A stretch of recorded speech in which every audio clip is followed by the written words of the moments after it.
Good morning, everyone, and welcome to this PAS event on environmental outcome reports to support the consultation being run by the Department of Levelling Up Housing and Communities.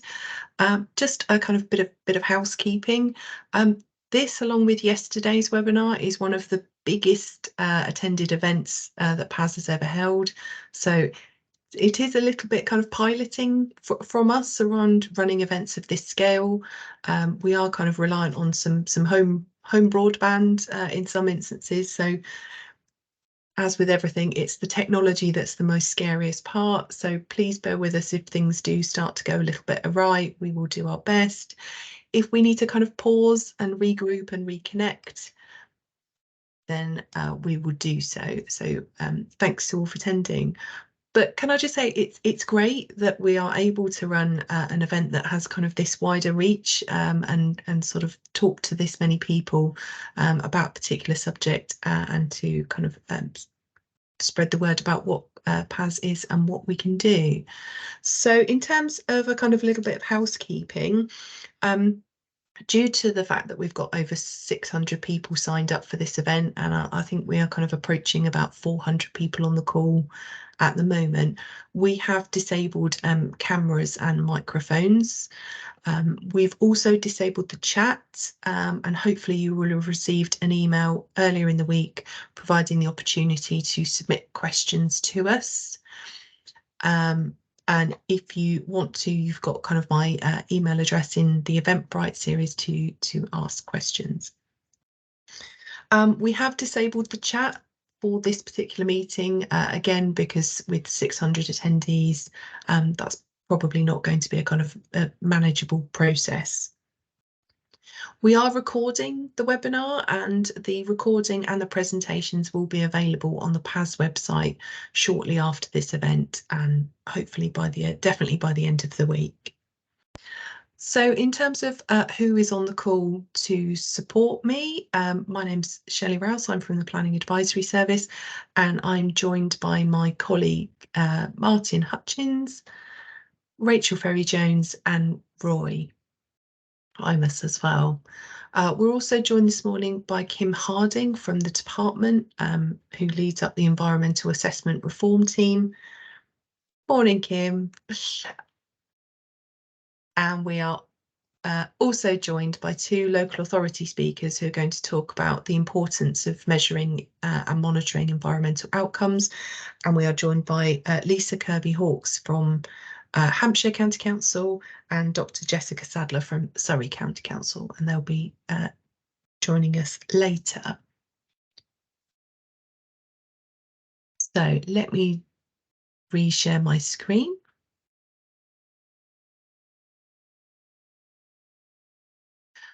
So kind of what's today all about? Well, today is very much a kind of information giving session. It's a chance for Kim from the department to talk through the consultation, what's included in the content, most importantly, how you get to respond, but also to answer some of the kind of usually asked questions that you might have, including some of those questions that have been submitted in advance of the meeting. I'm then going to talk about the work that PAS have done this year on environmental assessment and what we can learn from the current way that environmental assessment operates through environmental impact assessments, environment statements, sustainability appraisals and strategic environmental assessments that could be of benefit in the new system. And then we're going to hear from the two local authority speakers. So before we get on to that, I would just like to do a kind of short introduction as to what the Planning Advisory Service is. I'm sure there's lots of people on the call who maybe haven't come to a PAS event before, or perhaps don't work at a local authority and sort of might not know what we do. So we are a very small team, quite a small organisation, but with a very loud voice. We've got a team of 13 people.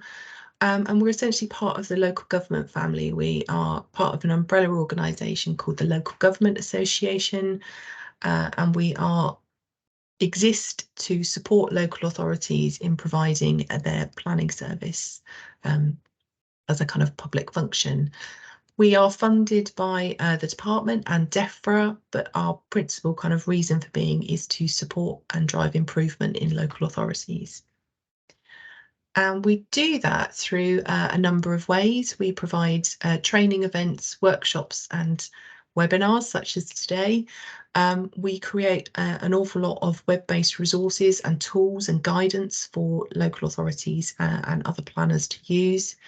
We have a newsletter where we tell people about kind of new things that are going on and particularly around consultations that might be out.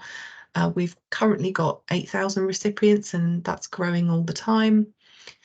We also kind of have a network of officers from local planning authorities, specialists and elected members, and we use those networks to kind of establish best practice sharing and learning throughout the sector. We also work with individual councils where they might need some support on particular issues or parts of their planning service.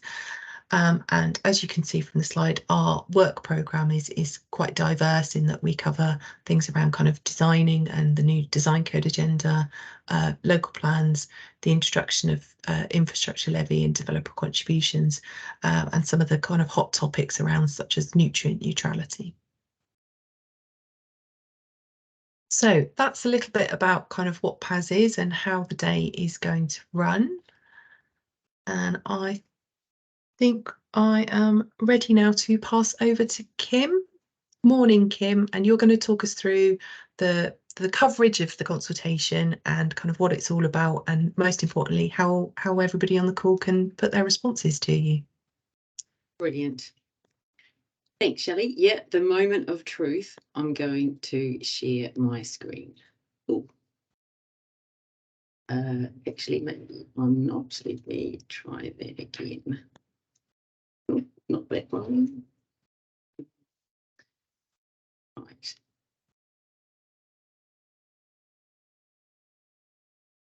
Can you see the presentation? We can, yes. Brilliant. Okay. So thanks everyone for coming today. My name is Kim Harding and I am the team leader for environmental assessment reform at DLUC. I am a planner with 20 years plus experience, both in the public sector, in local government and for the Environment Agency, and as a consultant writing environmental assessments. So that's where I am, that's where I've come from. And so I'm going to talk to you today about what we've learned and where we propose to go. The first thing I should say is that this comes with a health warning. The bill, the Levelling Up and Regeneration Bill, is currently passing through Parliament, so it hasn't yet received royal assent. Until it does receive royal assent, it's just a bill, and these are just proposals.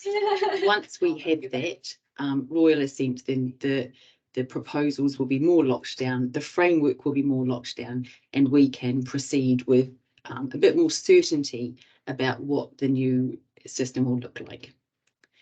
So yeah, so this is your chance. The reason you're here is that this is your chance to influence the change. I know we have talked to some of you already, and really thanks for participating in that.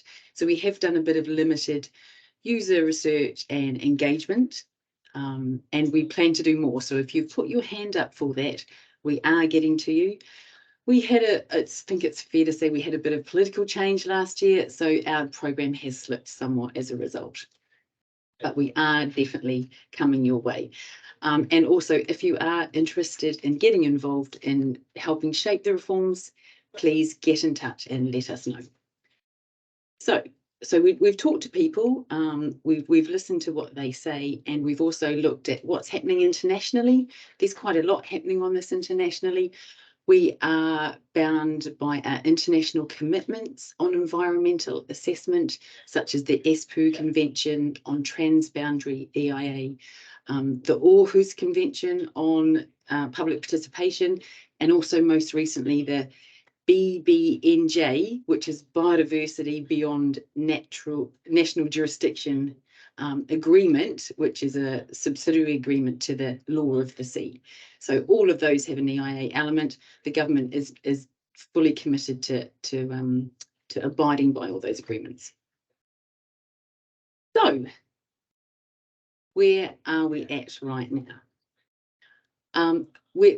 Leaving the EU has given us a once-in-a-lifetime opportunity to address widely held and long-standing dissatisfaction with how these processes are operating.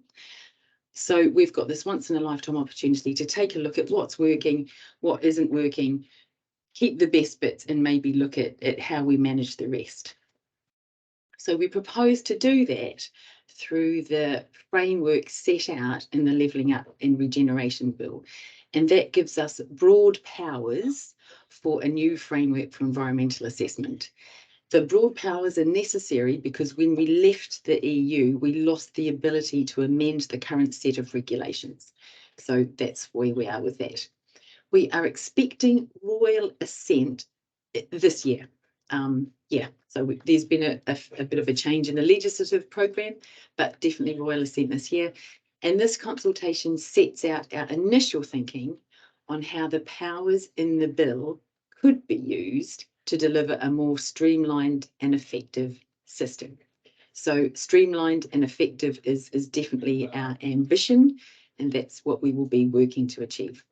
We are aware that there is the potential to end up with some of the issues that we currently experience now. So we are definitely going to be live to that, and we look forward to working with you on a test and learn basis to help resolve those going forward.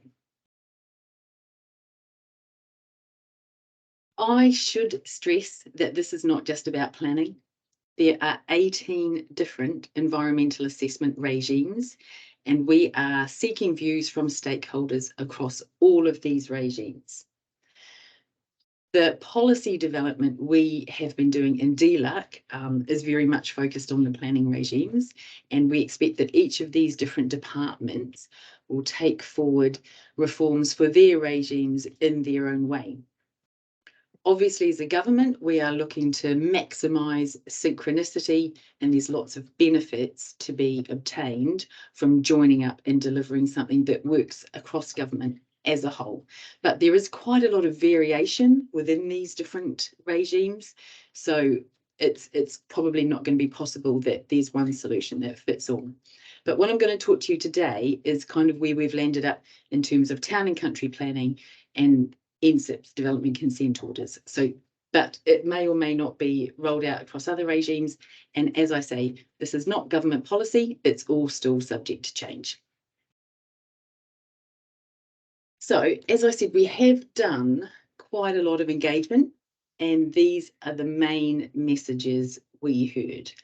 And the most common message we heard was that it was a box ticking exercise, and all the cliches that you hear about EU bureaucracy, you know, we heard all those too. The second most common comment we heard was people saying that they didn't actually read it themselves, but they thought they were sure other people did.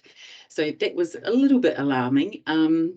Yeah, and so all of you that are hiding in the I haven't read the EIA closet, you can come out because there's lots of you.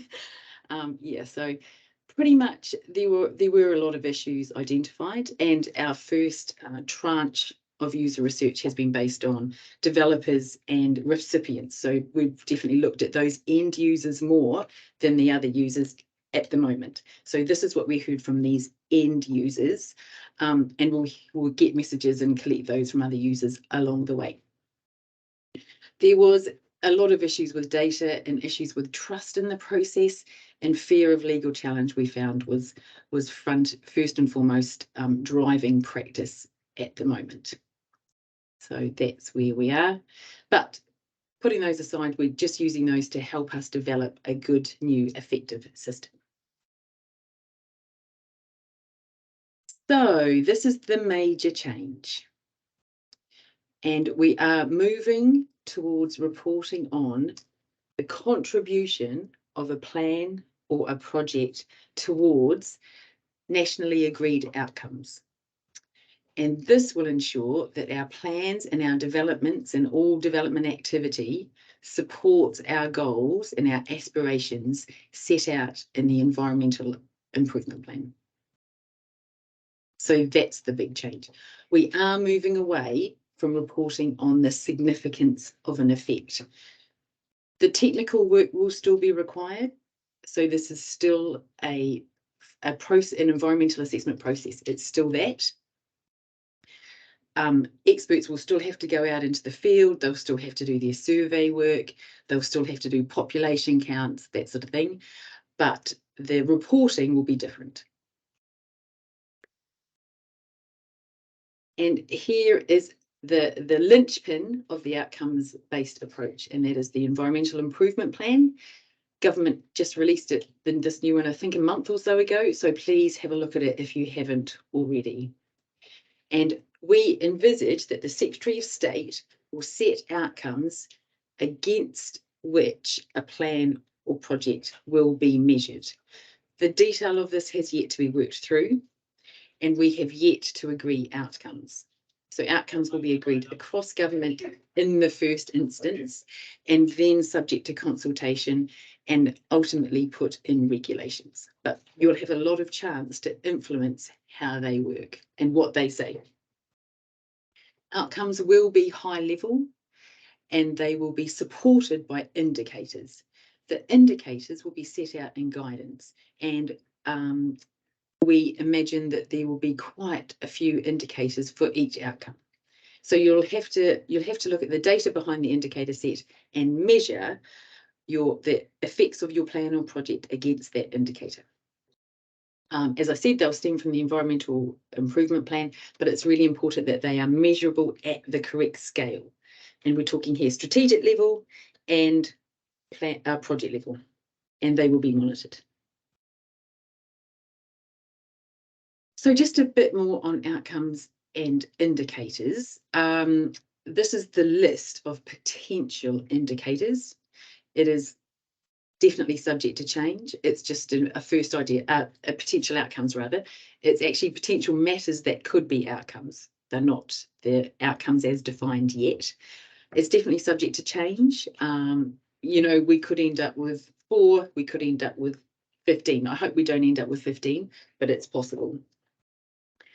You will all know, and each outcome will be supported by a number of indicators. You will all know that indicators have been around before, and there are the Sustainable Development Goal indicators, and DEFRA currently have a set of 66 indicators that they use in something called their Outcome Indicator Framework. So we will look to use those as far as possible. We are not reinventing the wheel here. We are looking to use what's available. So if you are starting to think, oh, how could what I'm doing link to a new system, please have a look at some of these indicators that are already out there and see if you can start thinking about how you use those now.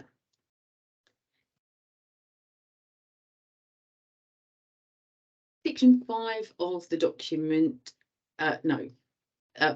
we next talk about scoping. So scoping is a major issue. The idea behind scoping is that you will use it to reduce what is assessed. There have been a number of attempts to increase the impact of scoping to really get those environmental assessments tightly defined, but they haven't worked very well so far. So we are looking at options here, and we are very much looking at options. Please send us your ideas. So one option we have landed on was that you could report proportionately against all the outcomes.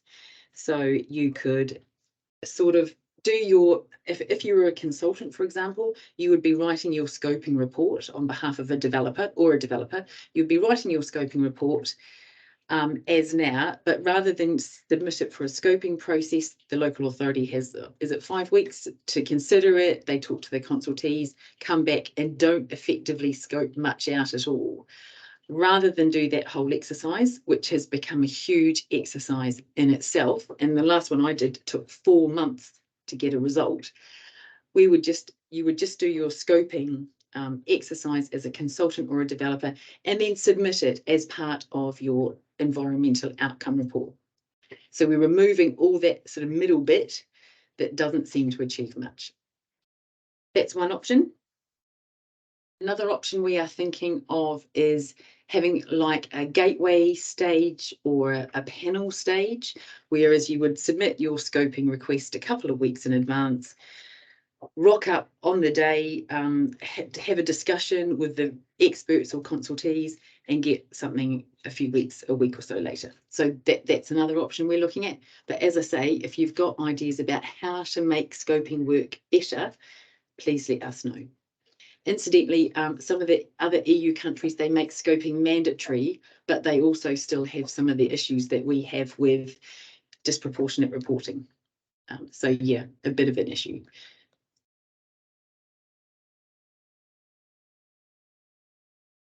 So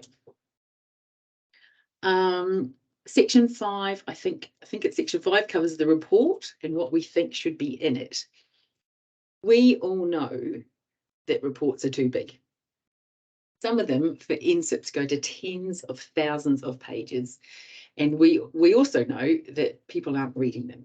I mean, I'm speaking generally, some people read them, but it seems that they are the exception rather than the rule.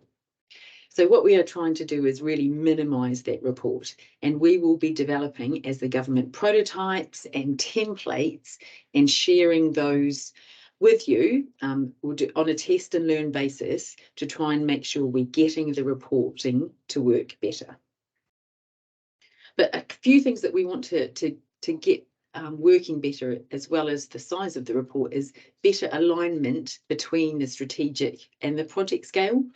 So they are supposed to work together, but currently that's not happening in practice. And England, I think, is particularly poor at that. So we need to get that working better. And the idea is that if you have issues covered off at the strategic level in that assessment, you shouldn't be repeating it at the project scale. And throughout all this is how we do. There's a question about how we deal with cumulative effects. It's my view that cumulative effects don't work. Assessments don't work very well. I've put them into EIAs as an EIA coordinator, and the thought, I mean, we can't really mitigate it because it's a strategic level issue.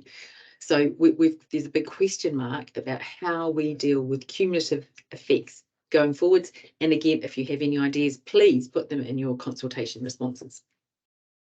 So that link between strategic and project scale is something we're looking at. We are also looking at addressing duplication within the system. So as you all know, environmental assessment is a tool within an overarching planning or consenting system. So we need to make sure that what's happening as part of the environmental assessment isn't already being considered elsewhere within that overlying framework. So that is a major thrust. We are also trying to make it work better as a design tool. Now, everyone knows that environmental assessment is supposed to work as a design tool. It's supposed to get in early and get rid of the bad stuff, the worse options, but it currently isn't. The focus at the moment in practice is very much on what's in this report. So we're trying to push practice further up the chain and front load it. We're also, as part of that, sort of trying to strengthen practice around considering alternatives and making sure that they are assessed at an early stage. Everyone is aware of instances where alternatives are retrofitted. I wouldn't say it's commonplace, but it certainly is known practice. So we're trying to get around that. So an idea for that is making sure that we have some early record, like a schedule or something, of when decisions are made on alternatives and optioneering and that sort of thing, like board minutes, something like that. All still work in progress that we will work through and test with you at the time. And what the reports will do ultimately is pinpoint the relevant conclusions in the technical reports. We aren't interested in this report and having all the methodologies and all that. That's technical work, and we want the technical reports to be standalone. You will all have experience of going onto a planning authorities or website and trying to find the relevant noise report or something like that. It's never named properly. You can never find it. So we want these to be clearly identifiable, these technical reports, and the environmental assessment will be a summary of those. Because there's a lot of uncertainty in assessment, we are looking at making experts assign confidence levels to their predictions and also confidence levels to their mitigations. So that's where we are with the report. So in terms of screening, like when you need an assessment, we will update the current schedules. They're out of date. So we will look at that and we'll look to provide greater clarity on how you would deal with a borderline case. So we'll look at that. We also did some work that found that proximity to a sensitive site was the overwhelming reason for requiring an environmental assessment. So we've sort of asked the question in the document, how could we make this proximity to a sensitive site more prominent in terms of determining whether an assessment is required? So yeah, how do we do that? Please give us your thoughts. Yeah, we can hear them. We're also putting more of a focus on mitigation. We've put the mitigation hierarchy into the bill, and it's now law for the first time ever. Well, it will be once it gets royal assent. So again, this is about making EIA, environmental assessment, and EORs work better as a design tool, like get that consideration in early, okay? We also know from talking to people and reviewing the academic literature that there is a lot of uncertainty in assessment practice that isn't really recognised within the assessment reports.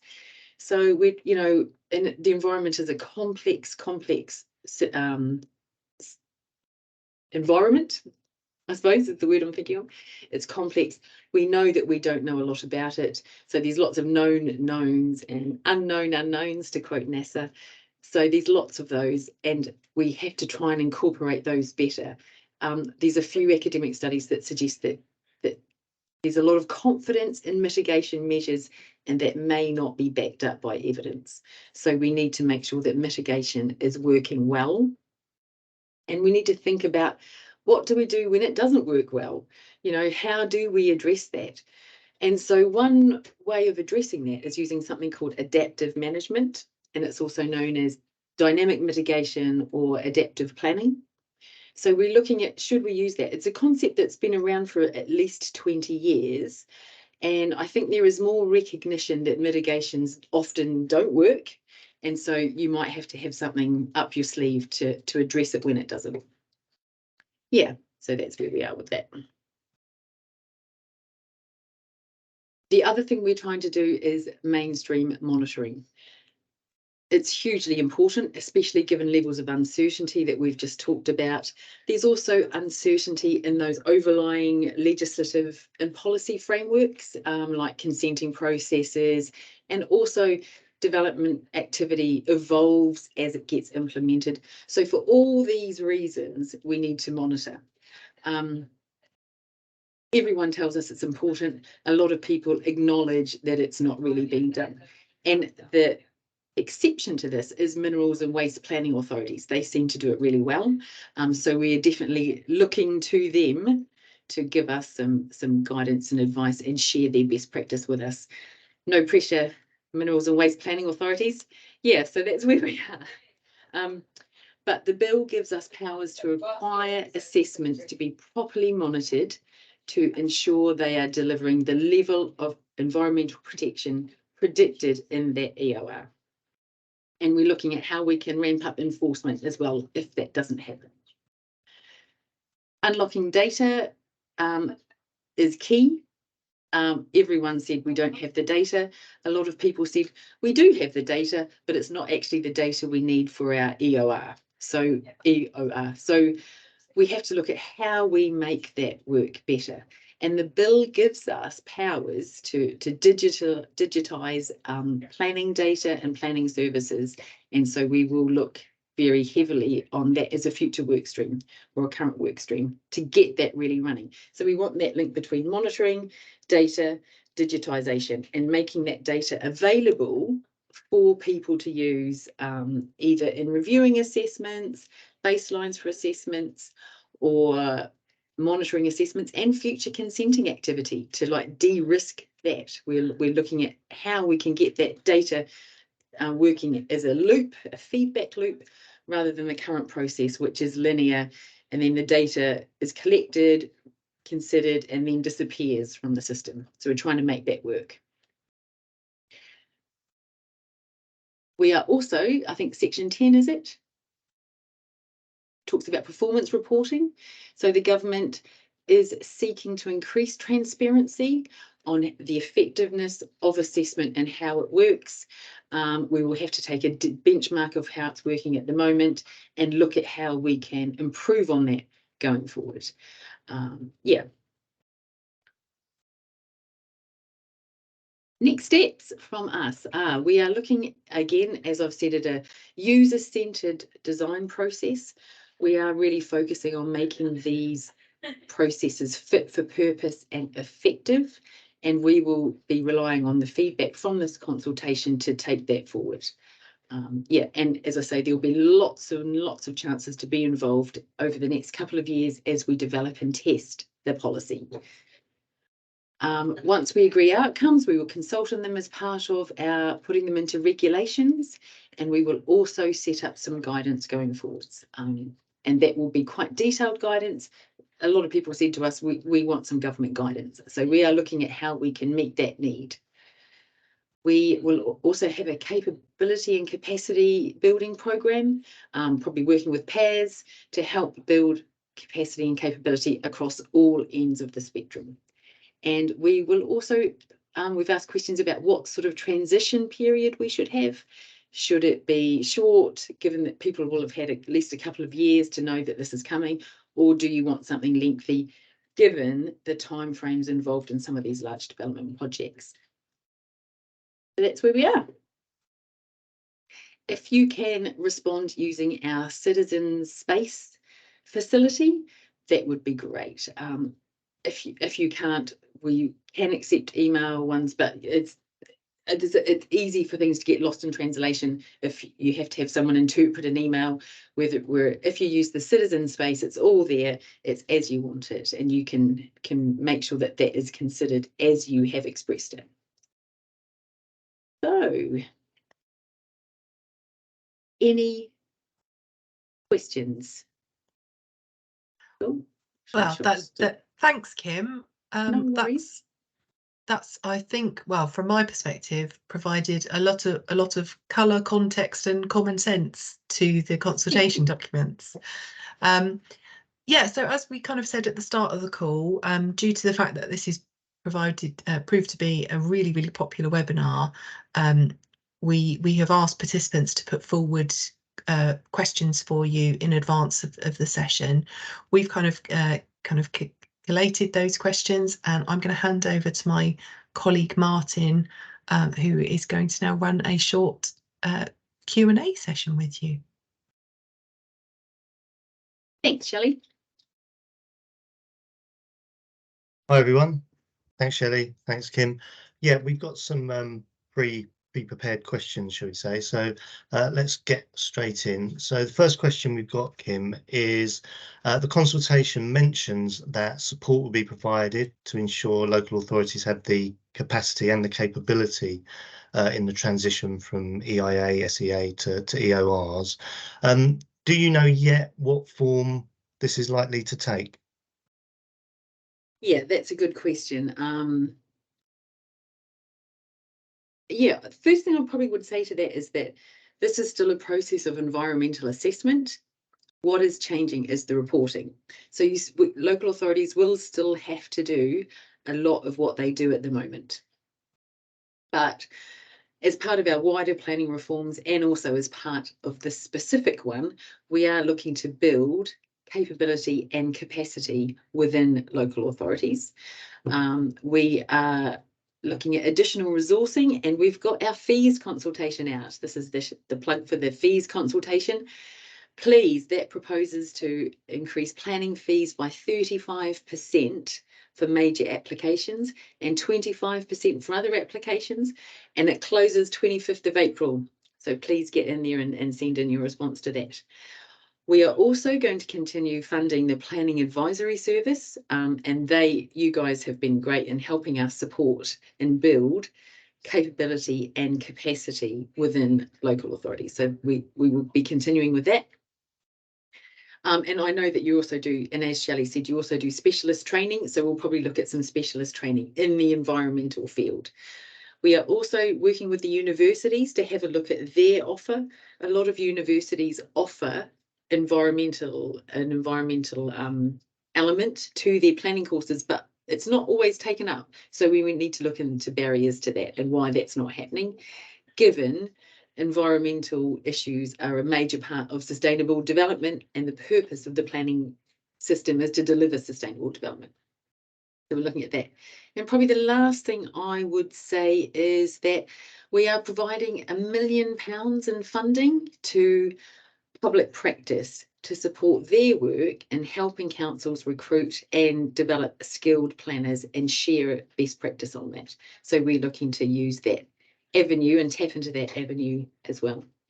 I also think that the digitisation program will also help provide capacity building for planners and make things a bit easier.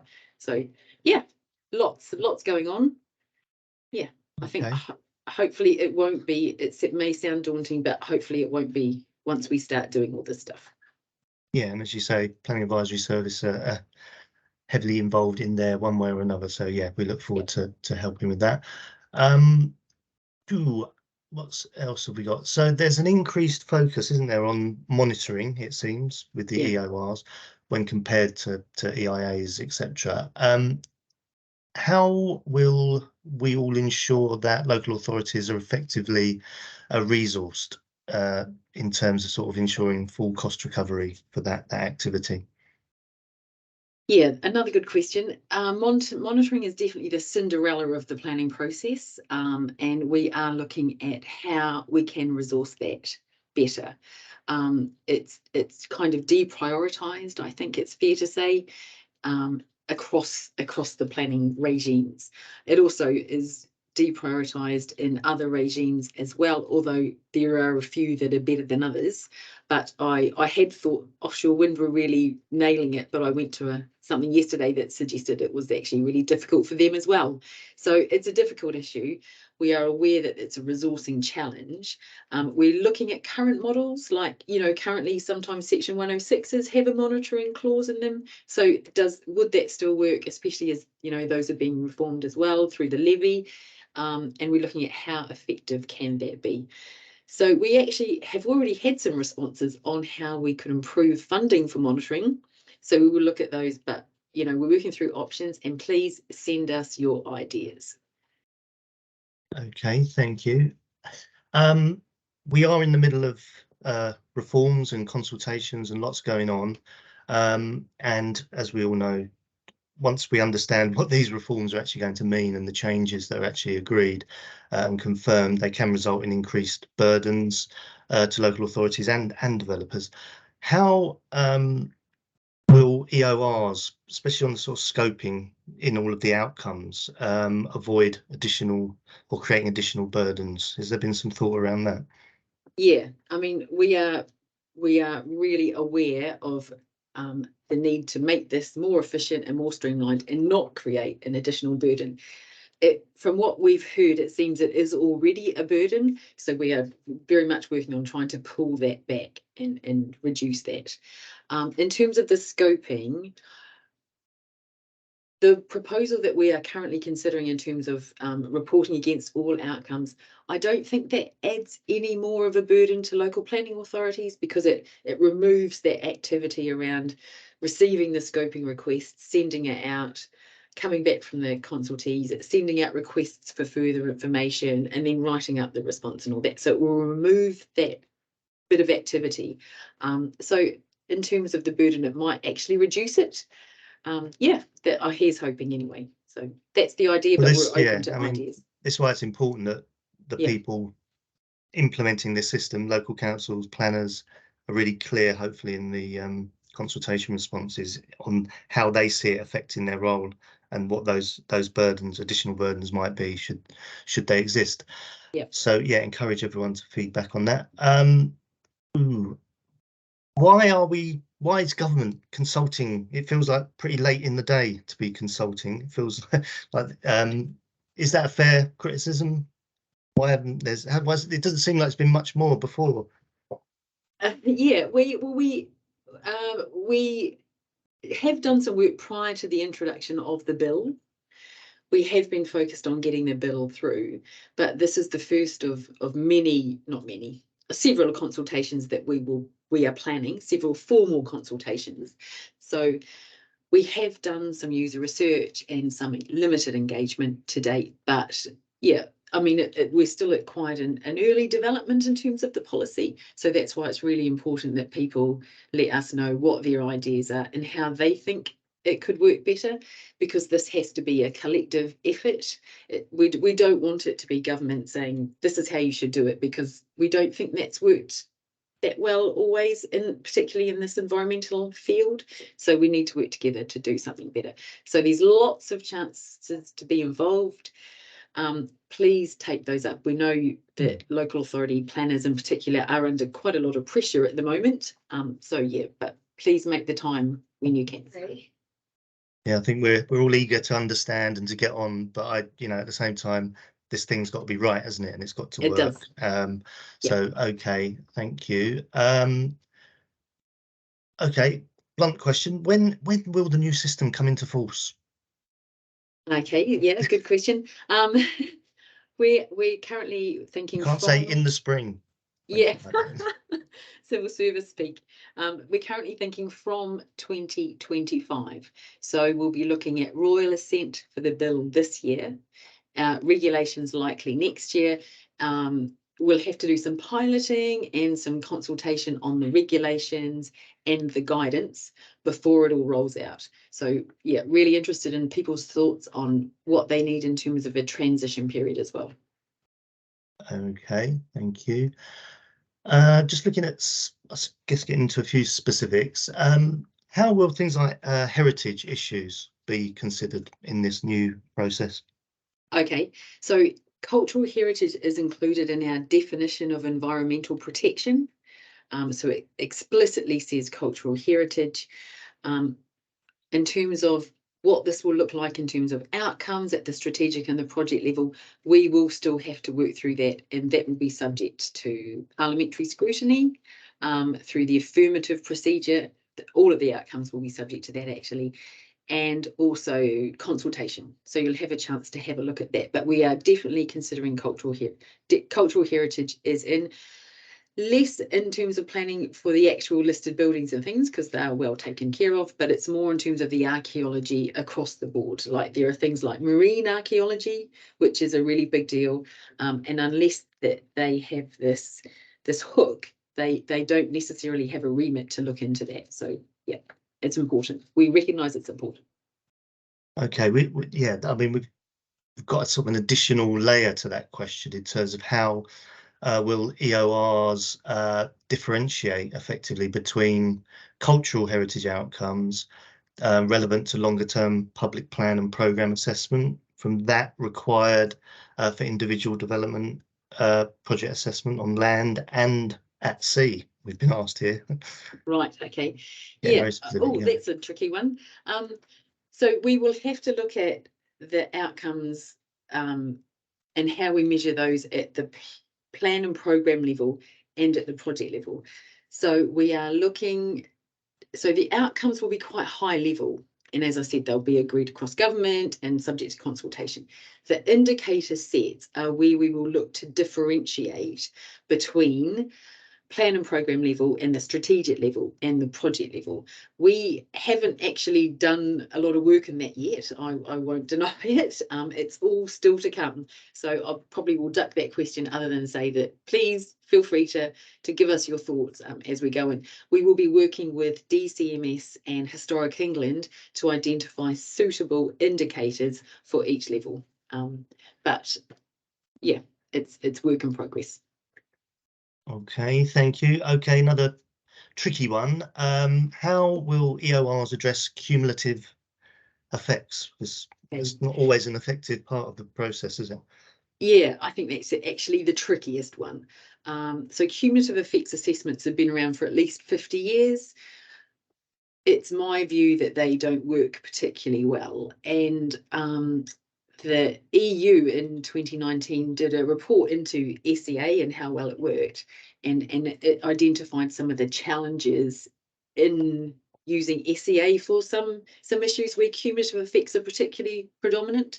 And one of those particularly is in terms of climate change. So climate change at the project level is often found to be insignificant, and so nothing needs to be done about it. But cumulatively, it's a huge issue. So we have to put our thinking caps on and think, does this work well with assessment, or is there another way of dealing with it, such as through policy? So is it, some things are probably better dealt with in policy, and we will be looking at where these things fit as part of this opportunity to review. So once again, I guess experiences from out there on this subject, Yes. really useful. Yes, Coming in especially as on well. cumulative effects, because yeah, that's Okay, so we're trying to make everything simpler overall. Obviously, there's a danger there that some things get missed. So, in sustainability appraisal, it considers economic and social issues. If that's been abolished, where are those issues going to be picked up? Yeah, okay, good question. So for the planning regime, we were told that the human stuff is covered anyway. And I mean, I think it's fair to say that development planners are well versed in how to address social issues and economic issues. A local plan is all about, where do we house the community, how do we house our communities, how do we give them jobs? So we think that is pretty much, well tied up. Planners are on top of this. So you will still be able to do something like a sustainability appraisal if you wish, but this is about statutory environmental assessment and what is required under that statutory environmental assessment. So we're looking at refocusing it back on its original purpose, which was providing an additional layer of scrutiny of the effects of development activity on the environment. Okay, so there's a trick there for how the system as a whole picks up those other things that statutorily will no longer be required, should I say? Yeah, and can I just say, Martin, that some of the other regimes don't have that inherent social and economic aspect to their frameworks. So, but it will be up to them to decide how to progress it. Okay, right. Will there be a net zero outcome? Yeah, we're good. This is quite a popular question, actually. Probably not. We would ideally like to avoid that for a couple of reasons. One, as I say, this is a chance to take stock and look at what works. And from what we've heard, environmental assessment and EORs aren't really the best tool for addressing issues of climate change. Okay, so there's that. There's also the as I said, the EU information that also said that it wasn't working at the SEA level. So we have to look at that. And I mean, we definitely have to do something about it. But to be honest, we're not really sure how we will progress that work stream right at the moment. So again, welcome thoughts on that.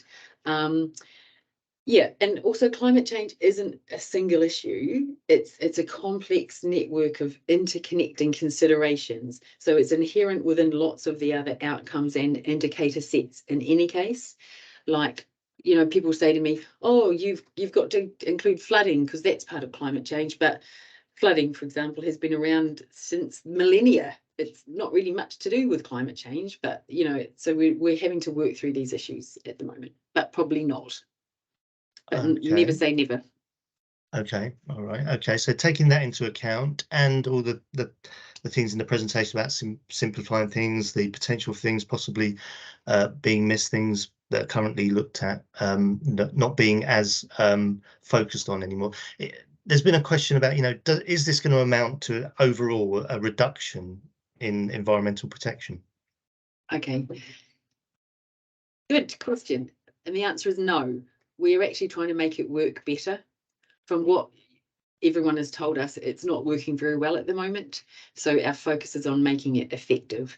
And again, by refocusing it back onto the environmental issues, and maybe reconsidering some of the other issues that have been added on over time, we think it will probably work better and more effectively. Okay, so in the whole, Yeah. the aim of this is to improve. Okay, let's see, what have we got next?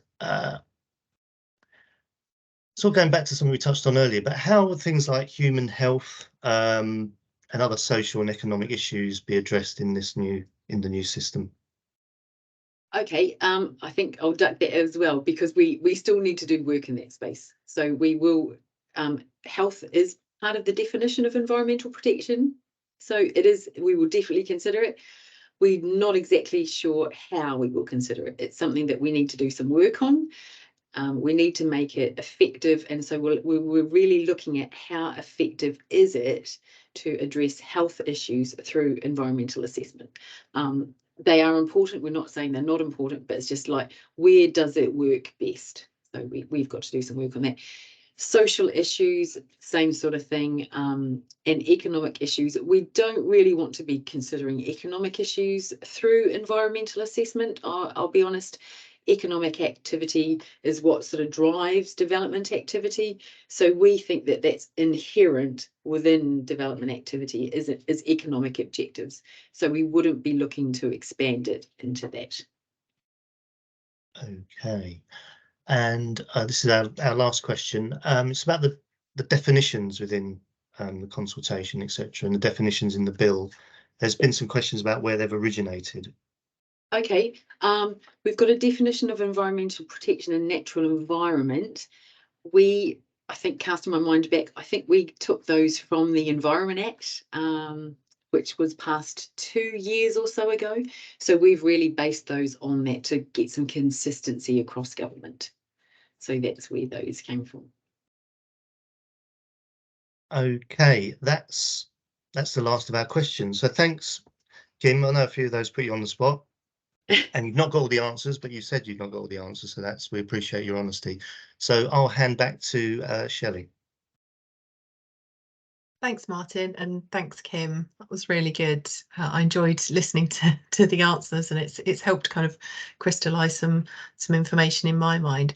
So the next part of the webinar is going to be myself talking about the work that PAS have undertaken on environmental assessment for the last year. We've been working with local authorities to identify what are some of the kind of challenges within the current system. So I'm just going to, if the technology lets me, share my slide. Hopefully everyone can see that.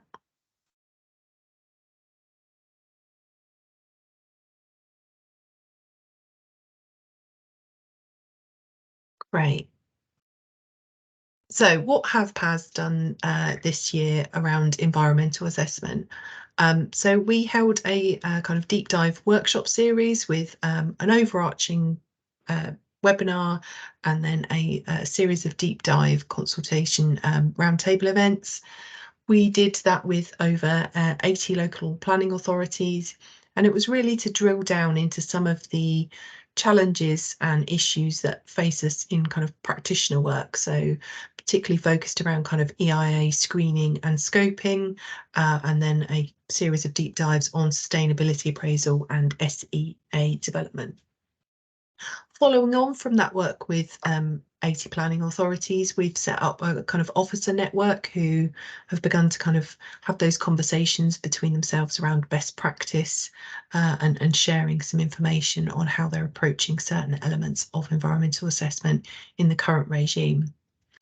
And we recognised really early on that transition is coming. We knew that EOR had been part of the Levelling Up bill that was out, so we knew that actually there's going to be a kind of bridge between the current system of environmental assessment and the new system that EOR is going to bring forward. So we kind of compiled all that intelligence, all of those deep dives, all of that information that local authorities shared with us, and we've compiled that into a report which sets out the kind of high level challenges and barriers that the current system has. That's available on our website, and I'm also going to now run through the kind of key insights that work highlighted. So don't worry, the slides will be shared. You don't have to look at this rather wordy one at the moment, but these are some of the kind of 10 challenges that were identified that I'm going to spend a few minutes now running through. So the big challenge was around the kind of lack of in-house expertise that local authorities face, and that actually everybody kind of faces the issues of not enough ecology skills and capacity to go around within the sector. And that was leading to some particular problems for planners in local authorities in that they weren't getting the kind of experience or kind of confidence building to be able to successfully interrogate environmental assessment or environmental statements that were submitted to them. And that was affecting their kind of autonomy to make planning decisions. So kind of feeling unable to challenge the quality and substance of environmental data that was submitted to them, feeling unable to kind of have a dialogue with statutory consultees around what some of their views were, and actually feeling that kind of person in the middle, but without the confidence and skills to make those decisions around sufficient information, and with that ever looming kind of fear of legal challenge. So we found that local authority planners are becoming extremely cautious in their decision making around environmental assessment matters. And that's causing some kind of quite systemic problems across the industry. So it won't surprise you to learn that the issue of kind of too much paperwork was the second insight that was highlighted through the research project. We all know that the generation of environmental statements and sustainability appraisals and SEA generates significant volumes of paperwork, to the point where it's kind of become a bit impenetrable. So searching for that key bit of information around what the key impacts are and how they need to be addressed has become a bit of kind of searching for a needle in a haystack.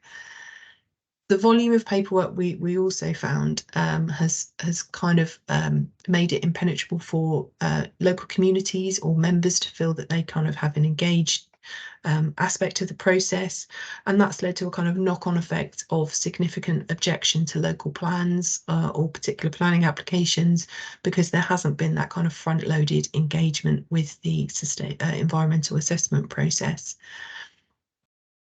And we did find that throughout our dialogue with local authorities, we heard a kind of prevalence of cut and paste or receiving information that had a different local authority's name. So that, picks up on the point Kim was making, that, whilst lots of documentation is generated, sometimes the right people aren't reading it or doing what they need to do with it.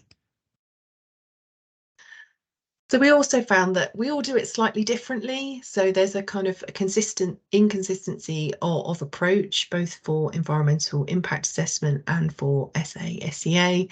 And that's a kind of significant barrier for improving quality and the ability to interrogate these assessments.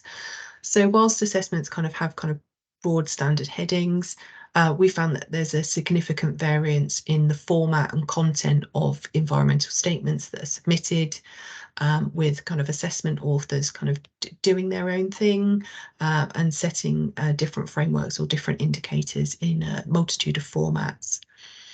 We also found that that is particularly true for sustainability appraisals as well, and there's an increasing tendency to add multitudes of locally distinct indicators into the assessment framework.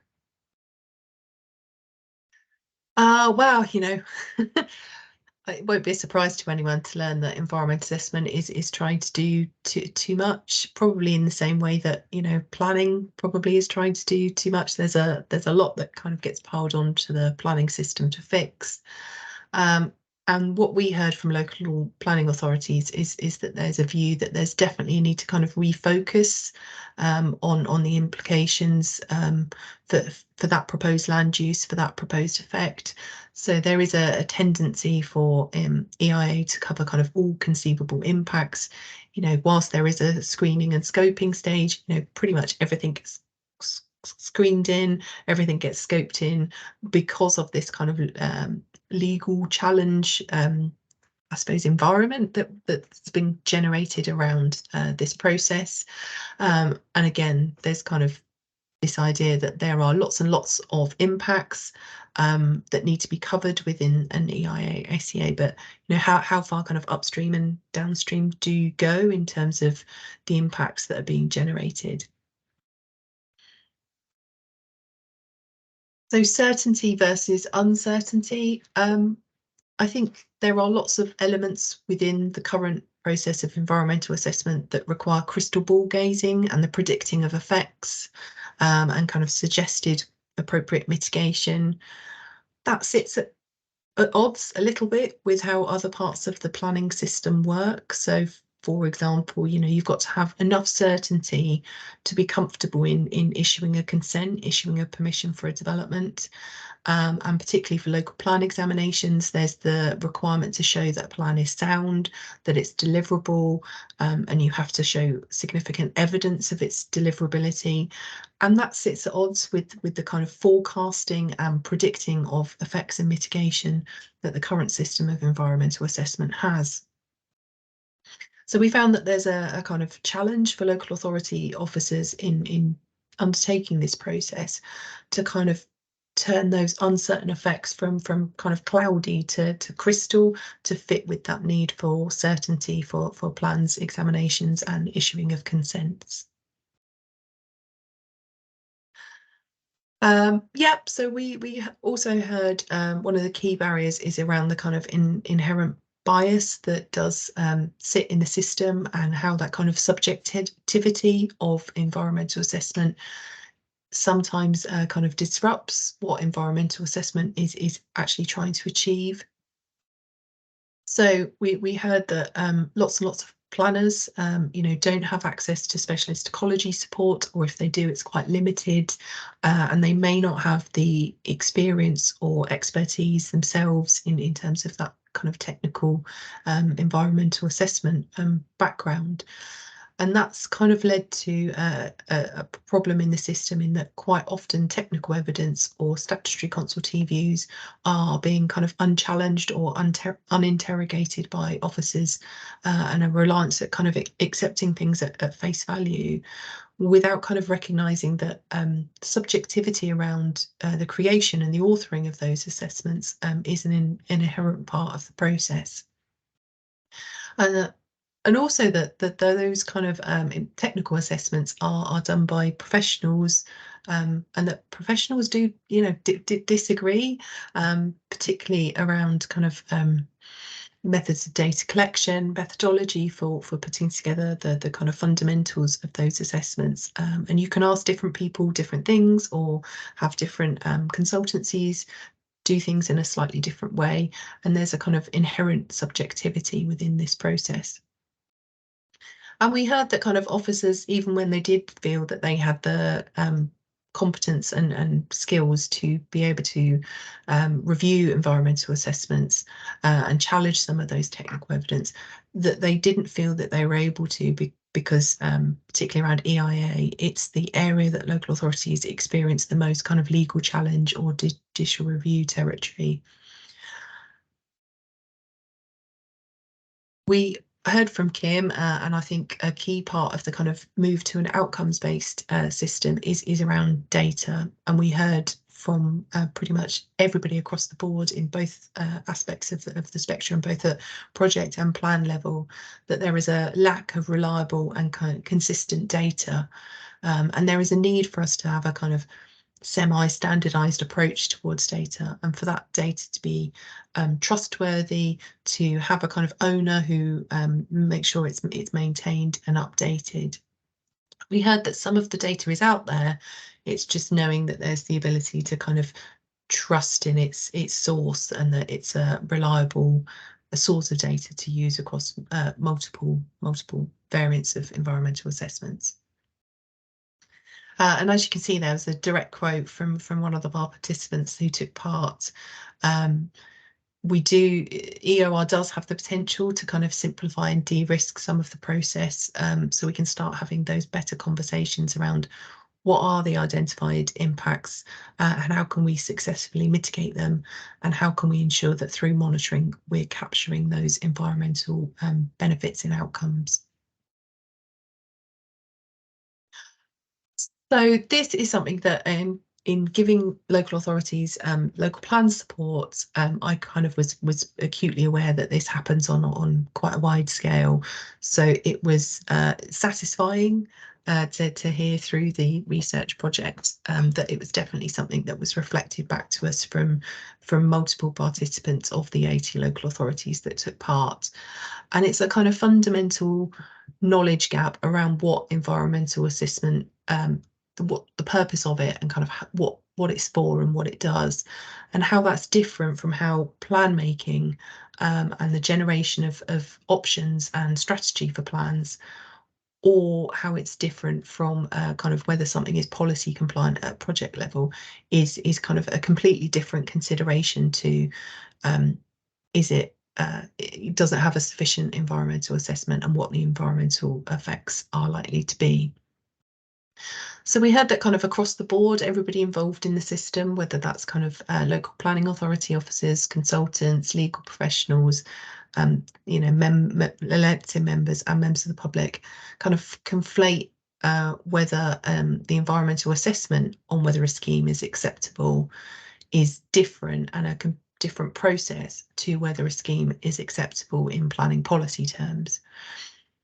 And I think some of that confusion has arisen in the fact that sustainability appraisal and SEA have kind of been merged into a single process, and it's kind of conflated the idea that your sustainability appraisal is where you make those options for different approaches to settlement strategy or development distribution, and kind of understanding that those are very distinct, different processes, so that the SAA and the SEA is a piece of evidence that gives you some indications of directions of travel, or that you might want to then use in your development of options for a local plan, but it's not the vehicle for generating those options or making those options part of your kind of audit trail of how you've made decisions about your local plan. And again, the big thing we're all talking about this morning is around kind of monitoring, and the fact that the current system of environmental assessment does not have a feedback loop. There is a kind of lack of monitoring of what the forecasted impacts or mitigation have been, and that there is a kind of big resourcing gap around how local authorities deliver effective monitoring. And that's kind of led to these two things. So at the project level, very much monitoring is limited to a kind of reactionary process for when complaints are received to the local authority about things not being implemented or delivered appropriately. And at the strategic level, it's kind of limited to that wider local plan monitoring that can happen through an authority monitoring report or other reporting system that the council may have. And again, sometimes the local plan has set indicators that can't realistically be monitored, so they're kind of aspirational indicators around the monitoring of the environment, and they're at normally a kind of very high level. The indicators and kind of KPIs set within authority monitoring reports don't tend to have a tangible link to the SEA kind of predictions or forecasting as well. So there's a need to kind of make sure that monitoring is linked up across both the local plan and the evidence. So for anyone who works in a local authority, you probably won't be surprised to learn that the 10th kind of key finding was around technology and being kind of digitally ready for some of the new way of thinking around environmental assessment. We heard that actually there's lots and lots of good things happening for environmental assessment, particularly internationally, where live evidence data on things such as receptor sites or water quality are kind of centrally held and used by the authors of environmental assessments and environmental statements to almost kind of create interactive dashboards around how different effects could or could not come forward.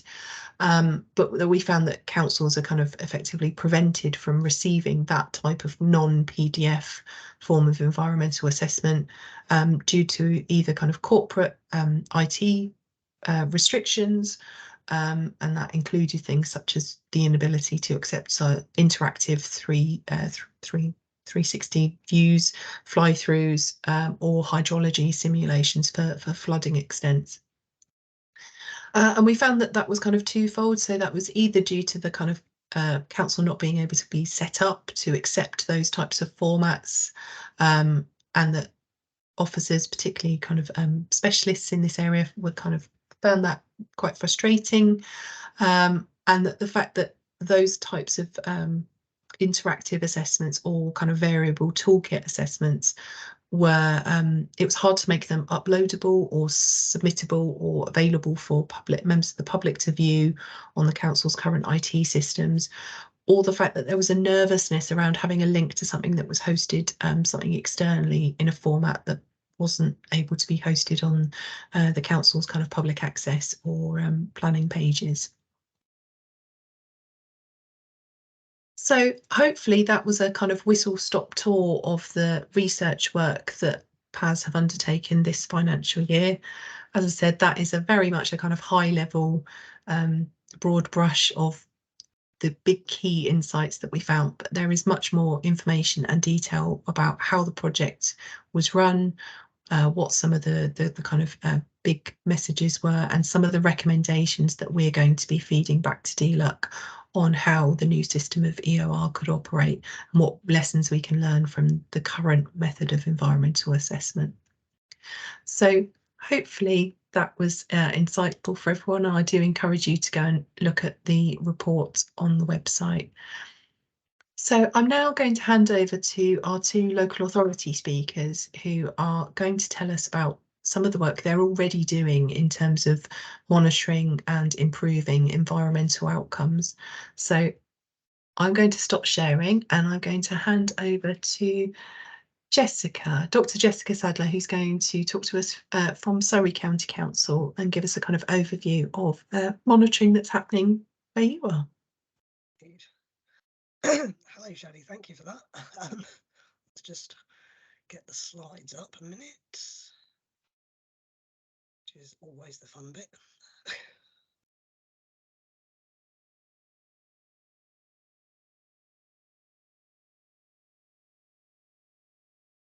There we go.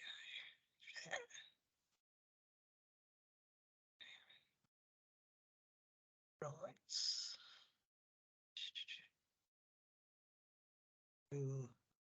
Oh no. Yep, we can see your screen. Good. Right. Can we get that bigger though?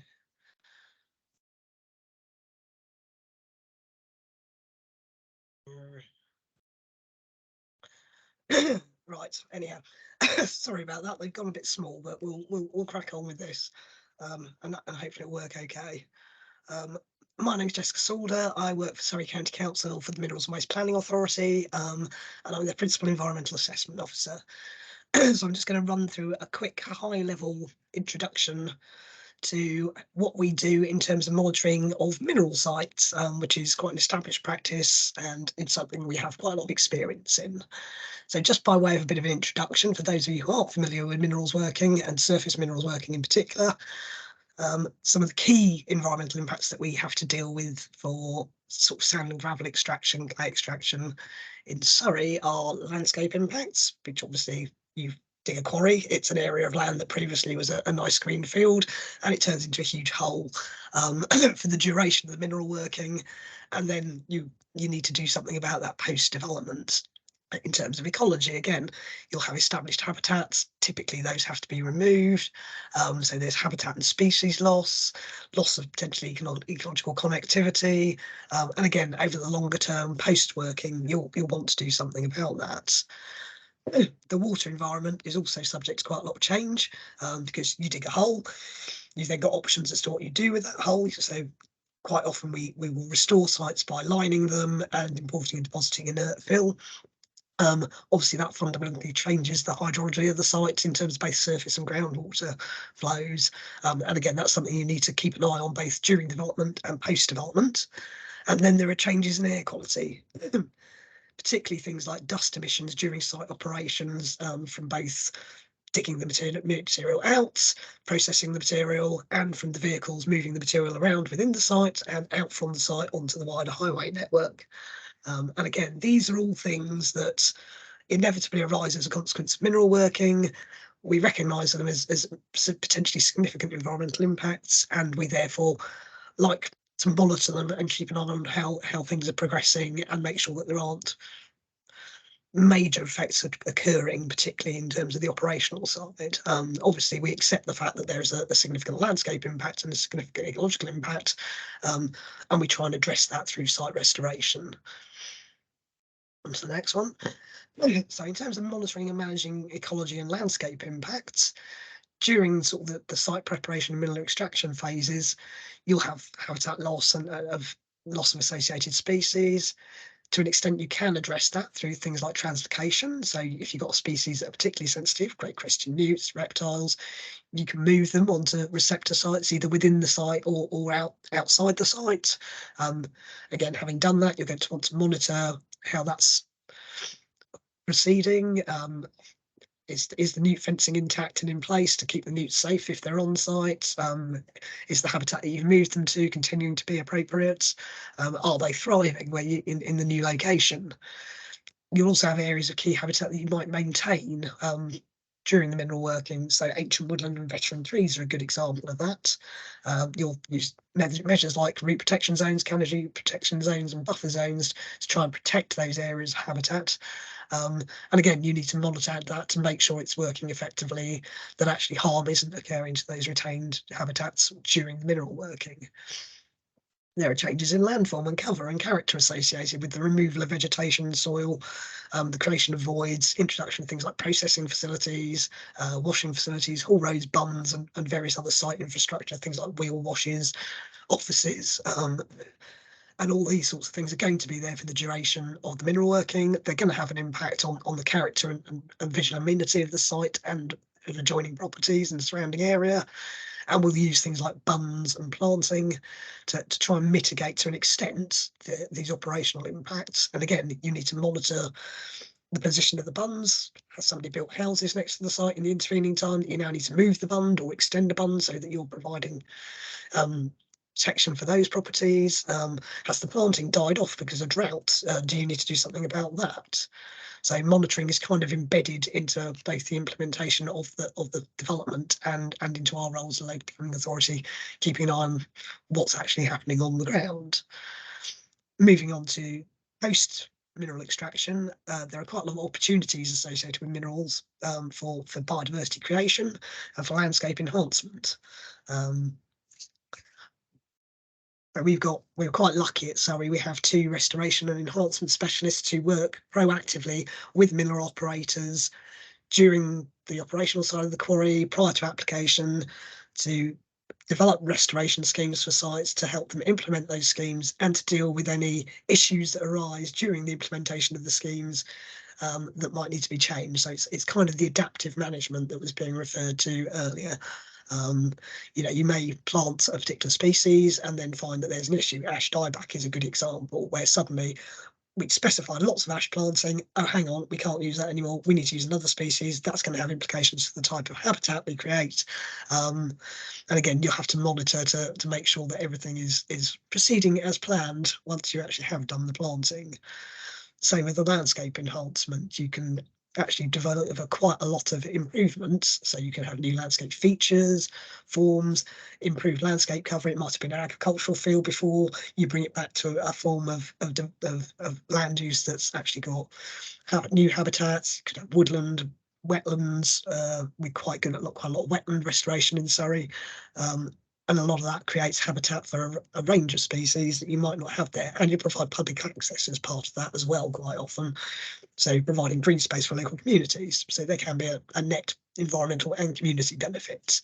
And all of this is managed through landscape and ecology management plans, which are generally secured by planning condition and will have monitoring and management frameworks set into them, including key indicators of what's they committed to deliver. Are they delivering it? If they're not delivering it, why not? And what can we do about it? Moving on to the water environment, again, you'll have a whole range of changes. So groundwater flows can be affected, surface water courses may have to be moved on a temporary or permanent basis. There's things like processed water, which arises from the washing and grading of the sands and gravels, which has a high silt content. You have to do something about that before you can't just chuck it in a river. And the site's flood characteristics might change with implications for the surrounding area. There's also potentially opportunities to provide flood attenuation capacity within the site.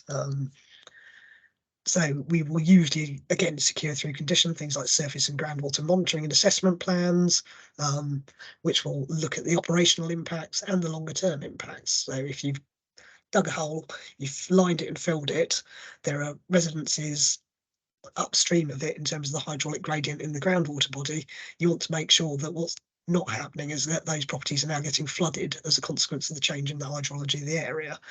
So again, the monitoring that we undertake and is undertaken by site operators with our oversight is really important in making sure that those things don't happen.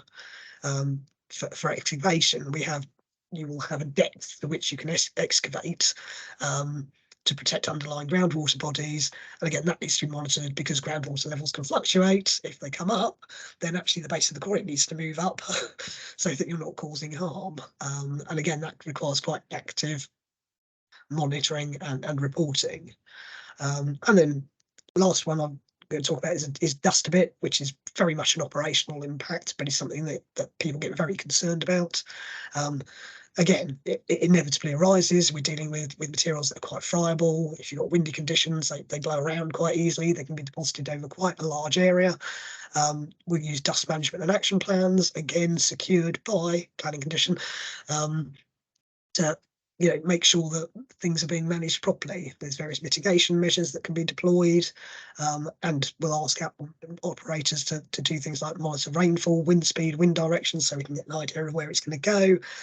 And they'll have dust deposition agreed locations. So if you've got a neighbouring property, you put in a dust gauge, and you'll be able to monitor and see, well, what's actually being deposited there? Is there a problem? If there is a problem, what do we need to address it? And in addition to that, we've got regular monitoring through our planners and obviously complaints from neighbours should something go wrong. So sort of the key messages for planning authorities who are worrying a bit about monitoring would be monitoring requirements can be built into planning permissions quite easily. The monitoring of operational impacts is best undertaken by the site operator, but with oversight by the planning authority. Restoration monitoring, it's better if you have a partnership approach, so we can work proactively with site operators to ensure we get the best possible outcomes. And effective restoration monitoring enables adaptation to changes in site conditions or wider circumstances. So that's all I've got to say on that topic. And I think Lisa's going to give a bit more of a case study based approach.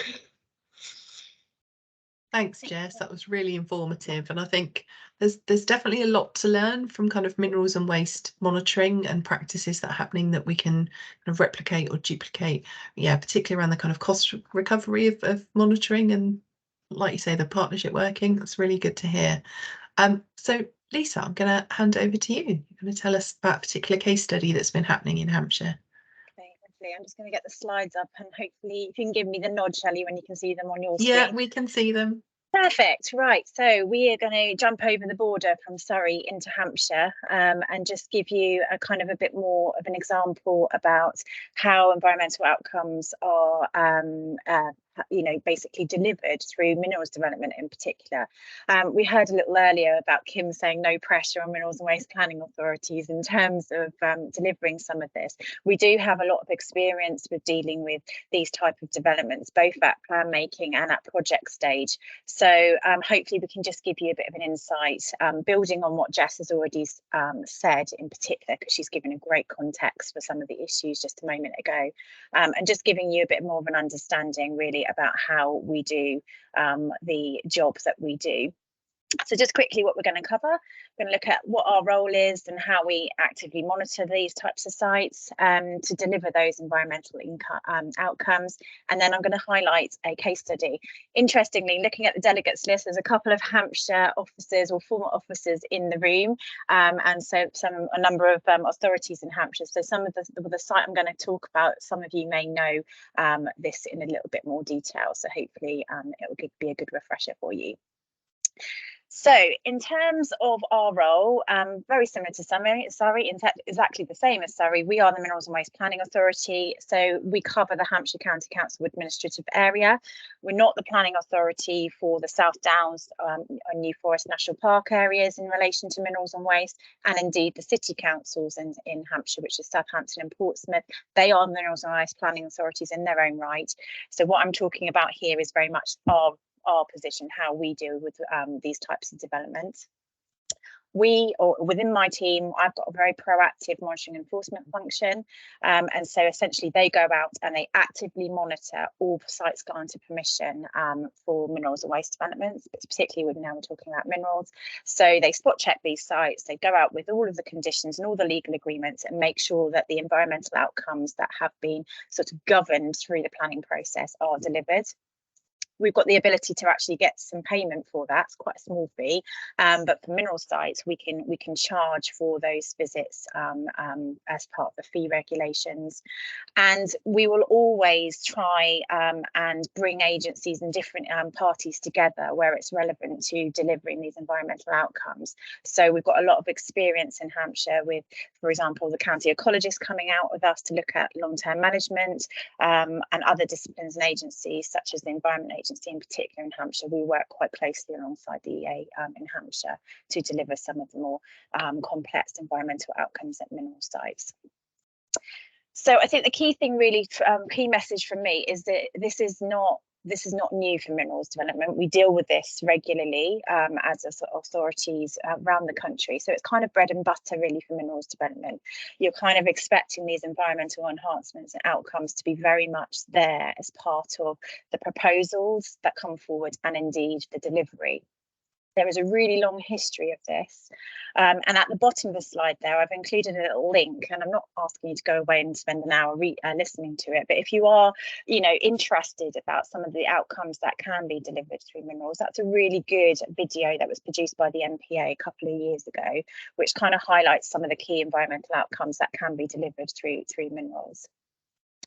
As Jess has kind of highlighted already, you're very much expecting these environmental impacts to kind of be fleshed out as part of the application process. And particularly here, it's the importance of effective planning conditions and legal agreements come front and foremost, really. So we're going to move on to a case study, and I'm going to talk about a site called Plumley Wood, which is in the New Forest part of Hampshire, in the southwest part of Hampshire. It's one of our biggest quarries. It's also one of our most complicated quarries, actually, from a nature conservation, historic environment and hydrological connectivity aspects. So it's quite a good example, really. There's lots of pretty pictures in here, so hopefully get a bit of an idea of what it looks like. But the site itself is a sand and gravel quarry. It's got a specified restoration for agriculture, nature conservation and amenity. And it was granted permission initially in 2008 and has been operational essentially from 2009. And currently that end date is 2025. And I'll talk about a little bit more about that in a moment towards the end of the presentation. The team within the authority goes out and actively visits this site 4 times a year. We've got and charges for 4 times a year. Just to make that clear, we charge for four times a year. We will visit more if we need to. And there's an active site liaison panel here as well. We run a programme of site liaison panels to help deal with aspects of sort of environmental outcomes after permissions granted. So if there are issues in relation to noise or dust or highway movements, etc., it can be picked up through there. So a little link at the bottom of the slide there just to take you across to one of the most relevant permissions on here if you are interested. So just for your own information outside of the presentation. So again, one of the reasons this is really interesting, this site, is it's kind of split into four or five different areas, and as a result it's got 96 planning conditions on it. So it's not and that's not meant to scare people in any way, but it's actually just to show about the importance of embedding appropriate conditions for different parts of the site. So on the slide here you can see some examples of the different types of conditions that have been applied by theme. So very standard for minerals applications, you would expect to see stuff about phasing and timescales, noise limits, dust, lighting, transportation, the working depth, landscape conditions like tree protection and planting, ecological conditions, and all of the rest that are on that slide. And so it is quite a complicated permission, but actually it's one that is delivering really impressive outcomes, and I'll hopefully show you a couple of those in a moment. The site itself has got all of those conditions, and then it's also got a legal agreement. And so you can see on the slide there, the legal agreement is for nature conservation management, mitigation, new public right of way, highway contributions, hydrological monitoring, and woodland retention. This site, we always use this site as an example. It has a 50-year long-term management plan associated with it. So we've got Net Gain coming in shortly that's going to have this minimum requirement of 30 years. We've got sites that are already doing that over and above. And in this instance, it actually is in its totality an 80-year management plan from the start of the proposal to potentially the end. And this management plan is for off-site enhancements at a place called Burnt Hill, which you can just about see on the top image on the slide. That image on the top of the slide is also really useful just to give you an indication of how this site connects to wider quarries in that area. You can see Plumley Wood at the top of your slide, and then you can see reference to Nave Farm and to Blashford. And between those 3 sites, there is this huge conveyor that goes through historic parklands, etc., to connect these sites together to try and reduce the overarching environmental outcomes for those in sort of cumulatively working alongside each other. It's quite an interesting part of Hampshire in terms of quarrying. Just briefly in terms of what the restoration looks like on this area, this site, as I just mentioned, has got a number of different minerals and waste sites actually located close to it. So this site's restoration and kind of forward planning of this site has been very much governed by trying to link all these areas together. So you can see on the slide there, it says links to Blue Haze, which is an adjacent former quarry and landfill, to ensure that the heathland restoration that has been successfully developed there is then followed through into Plumley Wood. And so you can see in Plumley Wood there's a heathland restoration. You can also see on the slide that I've pointed out an existing farm building. What was really interesting through the planning application process here is that rather than having inert fill to bring levels back up to existing levels, the assessment work showed that actually it would be far better from a landscape and a nature conservation value for actually to leave it at the level that it has been extracted down to. So we've got an unusual feature which is developing here, where in the centre you can see the farmhouse here, and the topography then drops away from it. But from an overarching kind of environmental outcomes view, this was considered to be the most appropriate sort of forward restoration. There are other aspects on that slide which I'll let you read in your own time, but just gives you an idea of what we're dealing with here. Other key features on the site, which have been very much governed again by the application, is the ability to really enhance habitats. We've talked about about heathland. We've got an amazing example of the reinstatement of Maya habitats on this site, and you can see that on one of the images on this on the slide. And some of the other aspects of how this site is kind of delivered is there is active management taking place completely as throughout the life of the development. So you can just about make out in the top picture some rhododendron. Rhododendron clearance takes place throughout the life of that site to basically ensure we've got successful ecological development on site. There's also management of other aspects such as historic environment and also the diversion of those rights of ways as well. So my team are really important in making sure this is all delivered appropriately. And also, just finally on that, what's also important here is the protection of species, in particular, protected species. We've got a very cute little dormouse on the top of that slide. There were quite a significant amount of different types of habitats and species on the site. So active monitoring and management ensures the protection of those species. My own species just arrived, so if you see a white cat, I do apologise. She's just decided she likes the look of the dormouse, I think. Just finally on this, Jess mentioned very quickly that actually sometimes with minerals development, things change. They are hugely, long periods of time when extraction takes place. And so it's quite common for things to need to change, restoration specifications, planting specifications, etc. And we are expecting an additional new application on this to extend the life of the site shortly, and they may also be looking to look at different phasing and restoration as part of that. So it's just a really good example, sort of fleshing out what Jess has previously said. Just finally, ensuring successful delivery is absolutely critical. Here, the applicant provides annual reports and quarterly hydrological monitoring reports on all environmental aspects that are required as part of the permission. We will review those as alongside other specialists, and in particular on this site, the county ecologist goes out regularly and is looking at all the different aspects to make sure that it is delivered. I've mentioned about other agencies as well, so this is also critical here. And there is a need as well just to make sure if there's any interaction with other disciplines. So, for example, with ordinary watercourses here, there are some interactions between the site and those disciplines. So it's quite important that all the kind of parties are working together.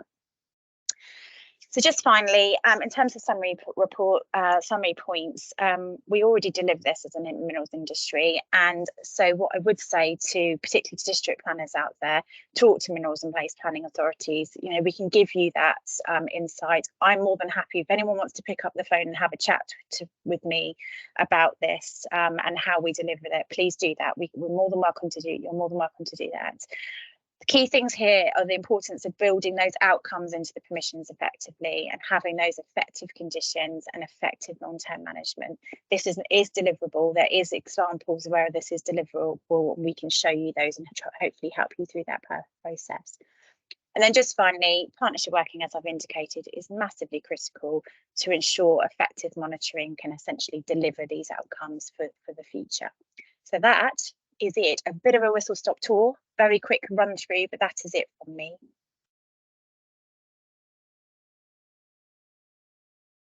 Thanks. Thanks to you, Lisa, and to Jess for talking. I think it's really important when thinking about environmental outcomes. Some of this could be quite abstract, quite sort of theoretical, and definitely the research project we ran where we got information and intelligence from around 80 local planning authority officers, and that was a mixture of district planners, minerals and waste planners, ecologists or other environmental specialists, but all working within local authority settings. And yeah, the kind of variance in approaches and resources and capacity to do some of this monitoring was really, really variable. But I do think there's a lot to learn, because when you say actually we're going to be moving to a reporting and an outcomes kind of proving of bettering the environment, it's quite a scary thing to think about how seismic a change that's going to be. So yeah, I think I'm glad that you're willing to talk, because I think we're going to need to do some definitely sharing of best practice. So I'm going to just quickly share my screen so that everyone can see a little bit of information about the kind of next steps. So I suppose the kind of first and foremost thing is that the consultation that DLUC are running on environmental outcome reports closes on the 9th of June. So hopefully today has given you a kind of oversight of what the consultation's about. We've been able to kind of hear Kim's responses to some of the kind of knotty questions that we know people are going to be having out there. So hopefully everyone kind of now feels a little bit more confident around what their response to consultation is going to be, or quite excited that government appears to be in quite a listening mode and there's going to be lots of learning and piloting along the way. So it really is kind of important to feed into that process. On a more kind of technical side of things, we are going to make the recording of this webinar and the slides from the presenters available on our website, and we will be emailing everybody who signed up through Eventbrite that they're available to view. As I said, hopefully we're going to get that done by the end of the week, hopefully by today, so that you can kind of share this wider with colleagues who might not have been able to join the call or join the event. The research project that was referenced, PAS have made the findings of that research project available on our website, along with details about how you can join our officer network. The officer network is for local planning authorities only, so it's only for those working for and in councils and local authorities, I'm afraid. However, we want to be doing some kind of wider future engagement. Some of that's going to be, again, focused on local planning authority support, but hopefully we're going to be able to run some events and some engagement with this kind of wider audience that we've been able to open the webinar out to today. So I know the meeting invite was for up until 12 o'clock, but it looks like we've kind of been able to wrap up and provide you with all the information that we wanted to get through a little bit in advance. So hopefully that means I can release you all in time to go and get ready for future meetings you might have or lunch. So I just want to say thank you again to our speakers, Lisa Kirby-Hawkes and Dr. Jessica Sadler, for joining us. Thank you to Kim Harding for joining us from the department. And thank you to my colleagues, Martin Hutchins, Rachel Ferry-Jones and Roy Hymas, for helping me run the logistics of this webinar. Thanks very much. I hope you found that informative, and we'll see you at PAS event very shortly. Thanks everyone, and goodbye.